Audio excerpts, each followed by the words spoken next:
क्या नाम है, किस गांव के रहने वाले हैं? विक्रम पासवान, ग्राम गंगवलिया, टोला करौता। आज आप तहसील में आमरण अनशन पर बैठे हैं, क्या कारण है? कारण है सर, मैंने 3 बार हाई कोर्ट का आदेश लाया, 2 बार एडीएम जेल साहब का आदेश आया, लेकिन कार्रवाई नहीं हुई। उससे दुखी होकर के 5 साल से दुखी होकर के आमरण अनशन पर बैठना पड़ा। क्या मामला है, पूरा बताइए विस्तार से। मामला है, पूर्व प्रधान स्कूल की जमीन में काबिज हो गए नाम भी बताइए। राम जतन पासवान, और हमारे आराजी नंबर में स्कूल के अतिरिक्त कक्ष बनवा दिए। स्कूल पे आने वाली सड़क को पूरी तरह से अवरुद्ध करवा दिए। इसी को लेकर के माननीय उच्च न्यायालय के आदेश आया, 3 बार उसका पालन नहीं हुआ। 2021 में तहसीलदार का आदेश हुआ, 2021 साल पूरा होते होते माननीय उच्च न्यायालय का पहला आदेश आया, दूसरा आदेश 23 में आया, दूसरा 24 में।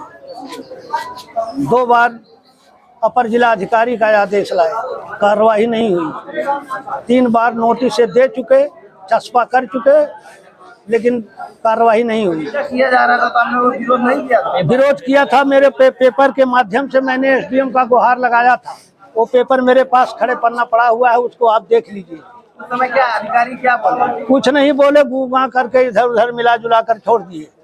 ये देख लीजिए, जिन प्रधान जी के द्वारा किया गया, ये देख लीजिए, ये पेपर देख लीजिए। विद्यालय की जमीन में खड़े पेपर है मेरे पास। वो श्रीराम मेरा भाई। प्रधान से आपने बातचीत नहीं किया? बहुत हुआ, नहीं रोक पाए।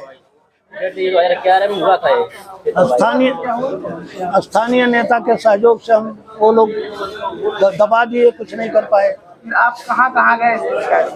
हम कोई कोर्ट बाकी नहीं है सर, सब जगह के आदेश मेरे पास पड़ा हुआ है, एक तरफ से देख लीजिए। अभी क्या मांग को लेकर आप धरने पर बैठे हैं? आप खाली नहीं किया गया, आदेश का पालन नहीं किया गया। मैं दौड़ते दौड़ते 5 साल बीत गया, मैं आज ही जा गया।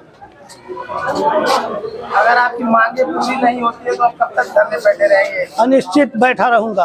कोई अधिकारी आया था बात करने? अभी कोई नहीं। मंत्री जी से क्या मांग करते हैं? मांग यही है, दोषियों के खिलाफ कार्रवाई हो और अतिक्रमण हट जाए।